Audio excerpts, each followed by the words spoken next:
नमस्कार विद्यार्थी मित्र मैत्रिणींनो, करंट अफेअर्स बाय मेघाली या मराठी यूट्यूब चॅनलवरती आपले मनपूर्वक स्वागत.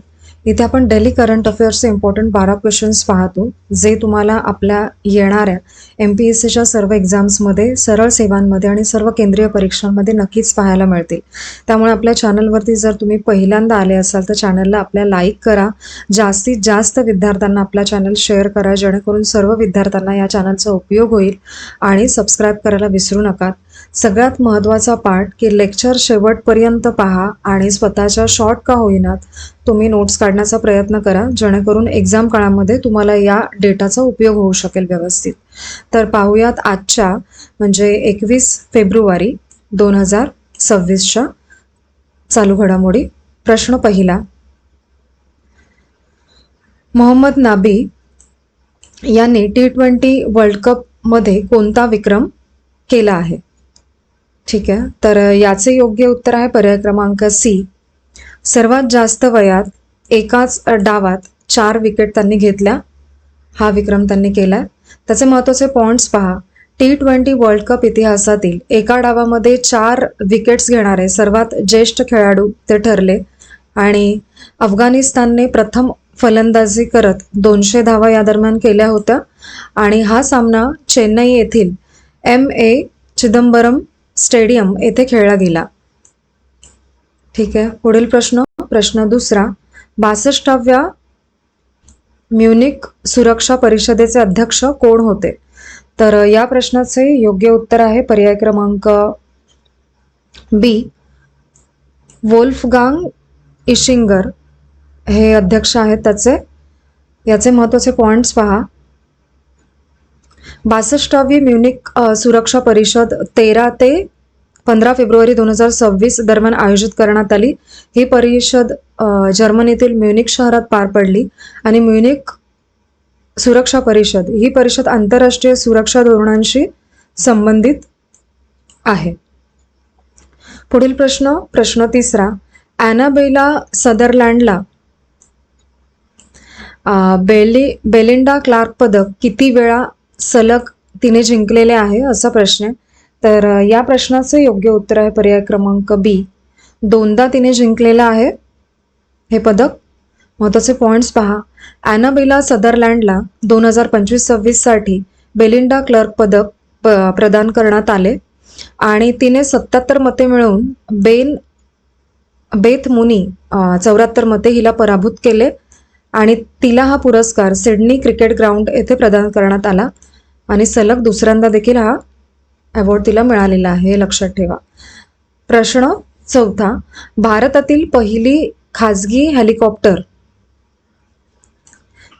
हेलिकॉप्टर फायनल असेंब्ली लाईन म्हणजे FAL कुठे सुरू करण्यात आली?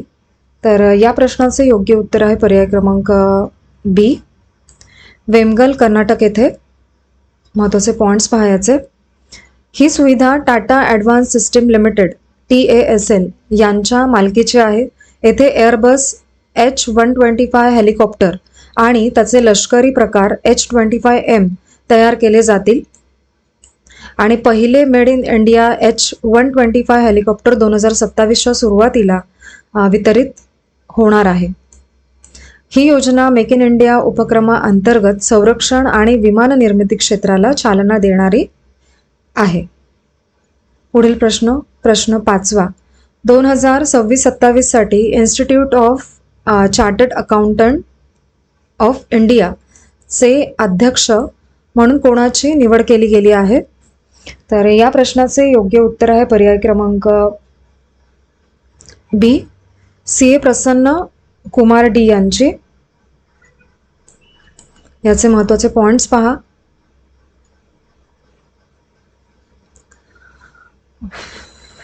CA मंगेश पांडुरंग किनारे यांची उपाध्यक्ष म्हणून निवड झाली. अध्यक्ष आणि उपाध्यक्ष कोण? आणि CA प्रसन्न कुमार डी हे ICAI चे 74वे अध्यक्ष ठरले आहेत यामुळे आणि 1984 पासून चार्टर्ड अकाउंटंट म्हणून ते कार्यरत आहेत. त्यांचे ध्येय प्रामाणिकपणा, शाश्वतता, तंत्रज्ञान आणि भारताला ग्लोबल अकाउंटिंग हब बनवणे असे असणार आहे. पुढील प्रश्न 6वा, सही आणि बोध या उपक्रमांचे उद्घाटन कोणी केले? तर या प्रश्नाचे योग्य उत्तर आहे पर्याय क्रमांक बी, जगत प्रकाश नड्डा, JP नड्डा यांनी. महत्त्वाचे पॉईंट्स पहा. केंद्रीय आरोग्य मंत्री जगत प्रकाश नड्डा यांनी 17 फेब्रुवारी 2026 रोजी सही आणि बोध हे उपक्रम सुरू केले. सही हा आरोग्य क्षेत्रातील AIचा सुरक्षित, नैतिक आणि पारदर्शक वापर सुनिश्चित करणारा राष्ट्रीय आराखडा आहे आणि बोध हा हेल्थ AI साठी ओपन डेटा बेंचमार्किंग प्लॅटफॉर्म आहे आणि राष्ट्रीय आरोग्य धोरण 2027 ने डिजिटल समावेशक आणि स्केलेबल आरोग्य प्रणालीची कल्पना मांडली आहे या माध्यमातून. पुढील प्रश्न 7वा. गेल इंडिया लिमिटेडचे अध्यक्ष व व्यवस्थापकीय संचालक CMD म्हणून कोणाची नियुक्ती करण्यात आली आहे? तर या प्रश्नाचे योग्य उत्तर आहे पर्याय क्रमांक बी, दीपक गुप्ता यांची. महत्त्वाचे पॉईंट्स पहा. ते सध्याचे CMD संदीप कुमार गुप्ता यांची जागा त्यांनी घेतलेली आहे. दीपक गुप्ता यांना तेल व वायू क्षेत्रातील 35 वर्षांहून अधिक अनुभव आहे. ते दिल्ली टेक्नॉलॉजिकल युनिव्हर्सिटी यांत्रिक अभियांत्रिकी पदवीधर देखील ते आहेत आणि हा कार्यकाळ 28 फेब्रुवारी 2029 पर्यंत त्यांच्या निवृत्तीपर्यंत असणार आहे. पुढील प्रश्न 8वा. इंडिया AI इम्पॅक्ट समिट 2026 मध्ये सर्वात लहान वयाचा वक्ता कोण ठरला? तर या प्रश्नाचे योग्य उत्तर आहे पर्याय क्रमांक सी, रणवीर सचदेव. महत्त्वाचे पॉईंट्स पहा. 8 वर्षांचा Ranveer Sachdev India AI impact summit 2026 मध्ये सर्वात लहान वक्ता ठरलेला आहे. त्याने प्राचीन भारतीय तत्त्वज्ञान आणि आधुनिक कृत्रिम बुद्धिमत्ता यांचा संबंध स्पष्ट केला आणि रणवीरने गुगलचे CEO सुंदर पिचाई आणि ओपन AIचे CEO सॅम ऑल्टमन यांची भेट देखील घेतली या दरम्यान आणि नासाच्या जेट प्रोपल्शन लॅबोरेटरीकडून त्याच्या मंगळ मोहिमेच्या रॉकेट संकल्पनेची दखल देखील घेतलेली आहे. पुढील प्रश्न 9वा.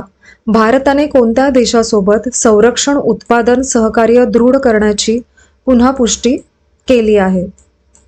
तर याचे योग्य उत्तर आहे पर्याय क्रमांक बी, फिनलँड सोबत. महत्त्वाचे पॉईंट्स पहा. संरक्षण सचिव राजेश कुमार सिंह यांनी नवी दिल्ली येथे फिनलँडचे विशेष तंत्रज्ञान दूत अँटी वासारा यांची भेट घेतली. संरक्षण सचिवांनी आफ्रिकन युनियनचे राजकीय व्यवहार, शांतता व सुरक्षा आयुक्त बँकोले ॲडेओए यांची देखील भेट घेतली. भारत आणि आफ्रिकन युनियनने दहशतवाद विरोधात कारवाई व शांतता राखीव मोहिमांमध्ये सहकार्य मजबूत करण्याची भूमिका या माध्यमातून केली. पुढील प्रश्न 10वा. 15व्या वित्त आयोगाअंतर्गत ग्रामीण स्थानिक संस्थांसाठी किती रक्कम मंजूर करण्यात आली आहे? तर या प्रश्नाचे योग्य उत्तर आहे पर्याय क्रमांक सी, 137 कोटी रुपये. महत्त्वाचे पॉईंट्स पहा. ही रक्कम गोवा, मेघालय, सिक्कीम, उत्तराखंड या राज्यांसाठी आहे.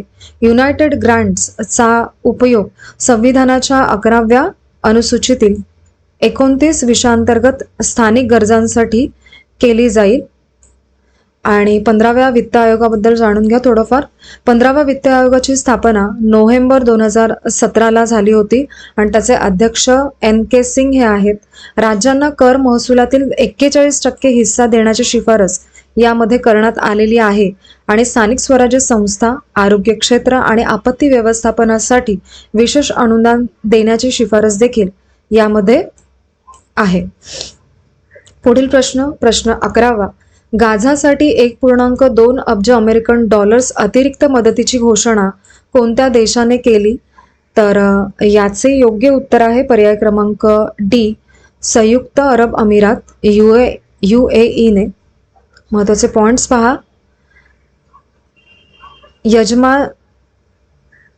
यजमानचे शासक हुमेद बिन राशिद अल नौमी यांनी रमजान महिन्यात गाझासाठी मानवीय हवाई पूल सुरू करण्याचे आदेश दिले. ही मदत ऑपरेशन चिव्हॅलरस नाईट 3 अंतर्गत अन्न, औषधे, महिला बालकांसाठी आवश्यक वस्तूंच्या स्वरूपात दिली जाणार आहे.